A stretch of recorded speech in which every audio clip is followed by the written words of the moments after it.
I know Monday is not everyone's favorite day of the week, but here on the channel, I like to do the power rankings on Monday, looking at the results from the week that was, and then kind of looking forward to what's coming up around the Ontario Hockey League. Now, this is my power rankings. I base it off of the results, and I have a bit of a formula that I have. So teams will move up and down. Usually, it's not big movement. However, this week, we've got a couple of big movers. So we'll get to that in a few minutes, but we're going to start off with the team that's sitting in the 20th spot, and that's the Peterborough Petes for the second week in a row. And it's been a rough start to the regular season. 0-2 last week. They now have an 0-4 record. It's actually the first time the Petes have gone 0-4 to start a regular season since 2010-2011. It's been a long time. I know that Peterborough Petes fans were kind of anticipating a slow start to the season, but it's maybe a little tougher than what many had expected. There was a bit of a bright spot, though, in their game against the North Bay Battalion. They had a 3-0 lead. They just couldn't hold on to it and ended up losing that game 5-3. So you got to take the good with the bad right now for the Peterborough Petes. This team, I think, is better than what their record suggests. We'll see what they can do coming up this week. On Thursday, they're home to the Sudbury Wolves. Friday, they travel to the Guelph Storm. And then on Saturday, they head up to Owen Sound. So I think there's a couple of games in there that may be winnable, but we'll have to wait and see what actually happens going into this week. At number 19, we have the Guelph Storm. They fell one position this week. They opened the regular season 2-0. Remember that, with 2 wins over the Owen Sound Attack. But then last week, they dropped both of their games against the Sioux and Kitchener. So the Storm, they could really use Jet Lachenko back in their lineup. Obviously, they'll have to wait a little longer after he made the opening roster for the Philadelphia Flyers in the National Hockey League. It's kind of reminiscent of last season when the Guelph Storm waiting for Matthew Poitras to come back from the Boston Bruins, and that never happened. Now they're waiting for Jet Lachenko. Does he come back to the OHL? I know that he had the best results at the NHL Combine going into the NHL Draft. The Flyers excited to select him in the first round, and they've liked what they've seen so far in training camp, and now we'll get to see what he's like in NHL regular season games. So for the Guelph Storm, though, they can't focus on Lachenko right now. We'll see what they can do, because after 4 games, they have been even in the goal differential, so this team could still go either way. It's still early. They're developing chemistry, so we'll have to wait and see. For the Storm coming up this week, they're home to the Peterborough Petes on Friday, and then Saturday they travel to London to face the Knights. Number 18, the Kingston Frontenacs. They're down one position. The Frontenacs, they're showing potential. They could find themselves, I think, climbing up the ranks in the power rankings sooner rather than later. Jacob Battaglia, 4-point game and a 9-0 win over the North Bay Battalion, while Nolan Lalonde made 21 saves for the shutout. So, like I said, promising signs here with the Kingston Frontenacs. With that, for Battaglia, he's now tied with Michael Misa for second in league scoring with 12 points. So Battaglia off to an amazing start for the Kingston Frontenacs, and they'll look to improve their record this week. They're home to the Sudbury Wolves on Friday, and then Saturday they take on the Brantford Bulldogs.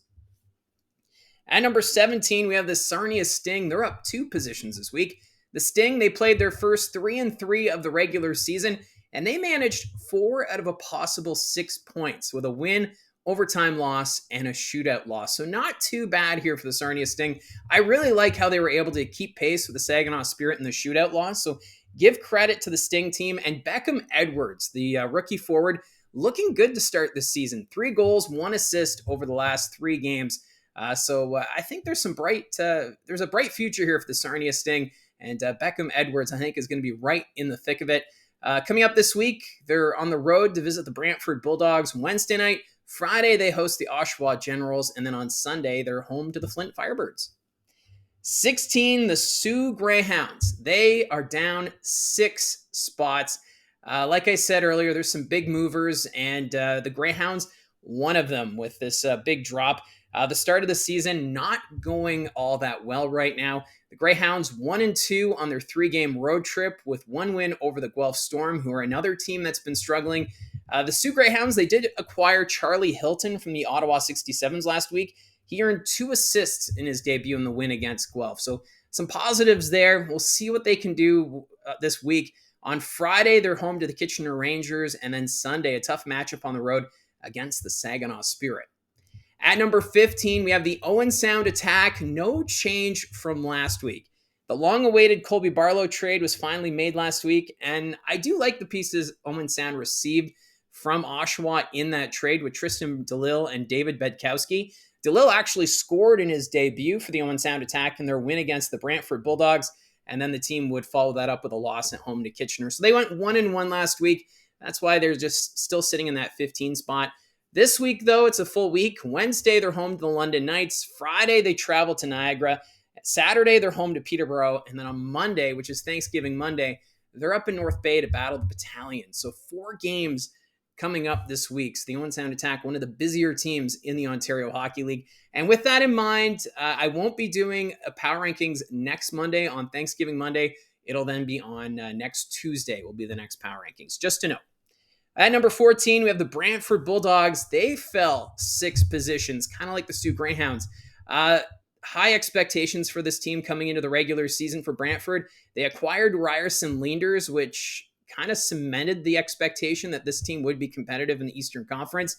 That's why it's a little surprising to see them 1-3 to start the season. Obviously, there's no time, no need to hit the panic button right now if you're a fan of the Brantford Bulldogs. This team has the talent to turn it around, and I expect them to turn around. I think the Bulldogs will, in fact, be one of the top teams in the Eastern Conference when things are all said and done.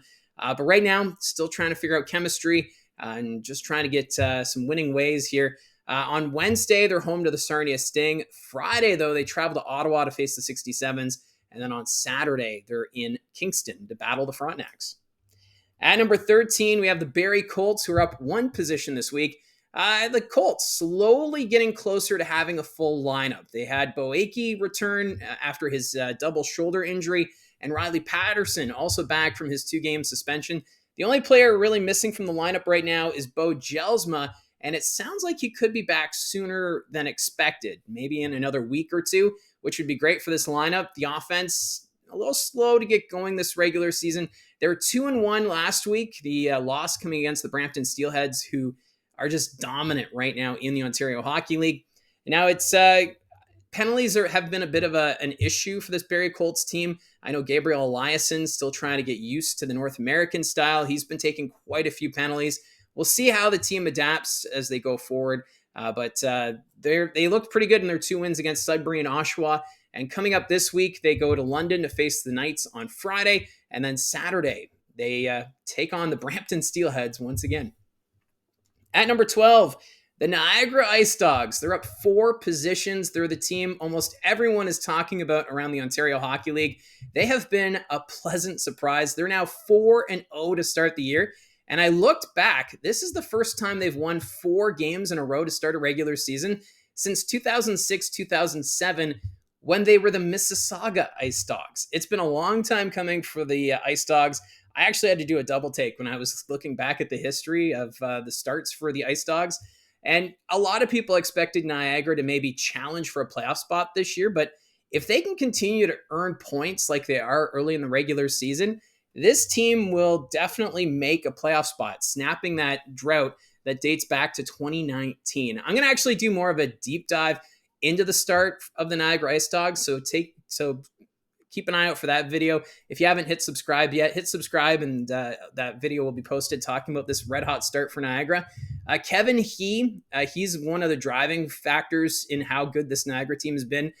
He has been fantastic since coming back from the Winnipeg Jets. Had a 6-point game against the Brampton Steelheads Sunday afternoon. So a job well done, and we'll see if Niagara can continue this. Coming up on Friday, they're home to the Owen Sound Attack, and Saturday they host the North Bay Battalion. At number 11, we have the Erie Otters, who are up 1 position this week. The Otters started the weekend with a big win in London and then lost 7-3 to the Saginaw Spirit, so 1-1. Dylan Edwards, though, 4 points this weekend in his return to the Otters lineup. He had 3 goals and 1 assist in those 2 games, so it's good to see Edwards back. For Erie this week, they're at home Friday to the North Bay Battalion, and then Saturday they're home to the Windsor Spitfires. At number 10, the Brampton Steelheads up 1 position this week. They have cracked the top 10. They would have been higher if it wasn't for that loss against the Niagara Ice Dogs. The Steelheads started with a pair of wins against Barrie and London before falling to Niagara 7-3 on the road. But after seeing Brampton in person, I feel like they have the best top line in the OHL right now. Porter Martone, Carson Rakoff, and Angus McDonnell, they can score in bunches, and they are quite the threat offensively. Right now, Martone leads the league in points with 13, and Rakoff 5th with 10. So this is a lethal offense. They'll continue to climb the power rankings if they can continue to get these big wins. And this week coming up, Friday, they're home to the Windsor Spitfires, so that's a big game. And then on Saturday, they're back in Barrie to take on the Colts. At number 9, the Flint Firebirds. They're up 4 positions this week. The Firebirds, they needed extra time, but they managed to win both of those games in overtime against Kitchener and Sarnia. Connor Clattenburg, the overtime hero against the Rangers, and then Caden Petrie in the game against Sarnia. So the Firebirds looking pretty good. I think they're a little underrated right now, but we'll have to wait and see if they can continue this momentum. They have a busy week coming up. Wednesday, they're home to Kitchener. Saturday, they host Oshawa. And then on Sunday, they travel to Sarnia to face the Sting. At number 8, the North Bay Battalion. They fell 2 positions this week. It was a rough 3-3 for North Bay. They went 1-2 with all 3 games being on the road in the East Division. They won the first game in Peterborough, but they had to come back from a 3-goal deficit to win 5-3, and then lost 9-0 in Kingston. So it was a rough one for North Bay. The Battalion right now in the middle of a 6-game road swing, so we'll see if they can find a way to get back on track. So coming up Friday, they're in Erie to face the Otters. Saturday, they're in Niagara to face the Ice Dogs. But then they return Monday, on Thanksgiving Monday, to take on the Owen Sound Attack. At number 7, the London Knights. They have fallen 4 positions this week. The start of the season has not been ideal for this London Knights team, but help is on the way. The Knights 0-2 last week, losses against Erie and Brampton, and they were outscored 11-6 in those 2 games. Un-London-like. But we did find out over the weekend that both Denver Barkey and Oliver Bonk are on their way back to the Knights from NHL camp. That just leaves Easton Cowan as the remaining player still at NHL camp with the Toronto Maple Leafs. Many expect Easton Cowan to come back. It's just a matter of when will we see Cowan back in the Knights lineup. And the Knights, they did have a slow start, if you remember, last year, and then really poured it on closer to the Christmas break. So I don't think there's any signs of panic if you're a London Knights fan right now. They do have a full weekend or week coming up. Wednesday, they're up at the Bayshore to take on the Owen Sound Attack. Friday, home to Barrie, and Saturday, they take on the Guelph Storm. At number 6, the Sudbury Wolves. They're up 1 spot this week. As long as the Sudbury Wolves don't play the Barrie Colts, they should be fine, right? Just kidding, because both their losses this season have been against the Barrie Colts, and their wins against Sault Ste. Marie and Peterborough. They're 2-2 right now is the record. Sudbury 1-1 last week, but what's really impressed me is how much the specialty teams has improved on this team from last year. Right now, their power play 4th overall at 30.4%, and their penalty kill tied for 1st in the OHL at 93.8%. I know it's still early in the season, but some very encouraging numbers for the Sudbury Wolves team, who's looking to still be competitive in the Eastern Conference despite having many players graduate. Quentin Musty sounds like he's not going to report back to Sudbury based on some tweets that have gone out from Jeff Merrick. But I think for the Sudbury Wolves, they're a team that could make things interesting in the East, but we'll have to wait and see what goes on between now and the trade deadline to really decide what direction this team's going to go in. This week, though, they're doing the East Division road trip. Thursday night, they're in Peterborough. Friday, they're in Kingston. And then Sunday, they are in Ottawa. At number 5, the Oshawa Generals. They're down 3 positions this week. Oshawa, they made the splash, adding Colby Barlow to the lineup from the Owen Sound Attack, adding more depth to this already deep offense. It will take Colby Barlow some time to get used to the systems and just to catch up with the chemistry of the players in Oshawa. No points in 2 games since the trade. Beckett Seneca also back with the Generals after being sent down by the Anaheim Ducks. So now the team just waiting for Callum Ritchie and Dylan Robrick to potentially come back. Ritchie, of course, with the Colorado Avalanche, and Robrick in the American Hockey League system right now with the New York Rangers. So time will tell if those two do, in fact, return. And if they do, it's just going to make that offense that much more dangerous going forward. I know their record right now, not the greatest. They're going to be going on a road trip through the West Division this weekend. Friday, they're in Sarnia. Saturday, they travel to Flint. And then a big game Monday in Windsor against the Spitfires. So for Thanksgiving Monday, that's going to be a fun one. At number 4, the Kitchener Rangers. No change. Honestly, I was expecting the Rangers to tumble down the power rankings, but they went 2-0-1 last week. Much different than what we saw in the opening week. Their wins, though, were against Guelph and Owen Sound, so much lower teams in the power ranking. So I feel keeping them 4th right now is a safe spot, kind of waiting to see how do they do with the games coming up. Do they, in fact, tumble down the power rankings, or do they stay as a team that might be in the top half of the OHL's power ranking? But it was great to see Chris Grisolia make his Rangers debut over the weekend after spending 3 seasons with the Barrie Colts. He earned an assist in the game against Guelph, which was great to see. Now, coming up this week, it's a road trip for the Rangers. Wednesday night, they travel to Flint. Friday, they're in Sault Ste. Marie. And then on Saturday, they visit the Saginaw Spirit. So not an easy road trip coming up for the Rangers. A big test here. At number 3, the Windsor Spitfires, the biggest climber. They're up 6 spots. And it's about time that Windsor made the jump, because they had an amazing start. They went 2-0 last week, outscoring their opponents 10-1. Their stats right now are unreal. Windsor's turnaround from last season has been something to see, and just keeping pucks out of the net. That was the big criticism against Windsor last year. But Joey Costanzo, he's looked fantastic for the Spitfires between the pipes.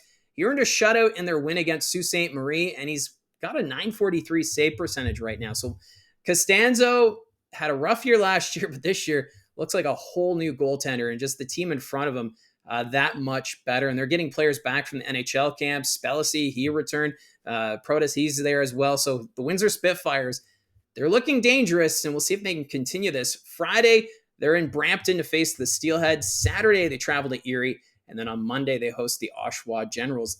Windsor, if they could pull off some more wins here, they could be number 1 in the power rankings next week. We'll have to wait and see, but they are looking very strong, and we'll see if they can continue it. Now, number 2, the Ottawa 67s, they're up 3 spots. So since losing their season opener to the Niagara Ice Dogs, Ottawa has put together a 3-game winning streak and find themselves first in the East Division. Now, Ottawa, they were not in the discussion to start the season as a team to challenge for top spot in the division. So we'll see if they can keep this up. But really, they're kind of quietly putting wins together right now in the nation's capital. Luca Pinelli continues to find the back of the net for Ottawa, 5 goals in 4 games. Remember, he had 48 goals last season, so 50 could be in reach this year. We'll see if the 67s can continue this momentum. The only reason why they're in the top 3 right now is because teams like Oshawa and London really dropping in the power rankings, so Ottawa kind of benefiting from their fall. But we'll wait and see how they do coming up this week. Friday, they host the Brantford Bulldogs, and then Sunday, they're home to the Sudbury Wolves.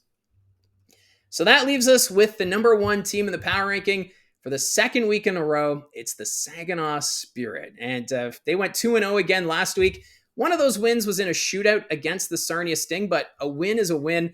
Michael Misa continues to dominate, 10 goals in 5 games.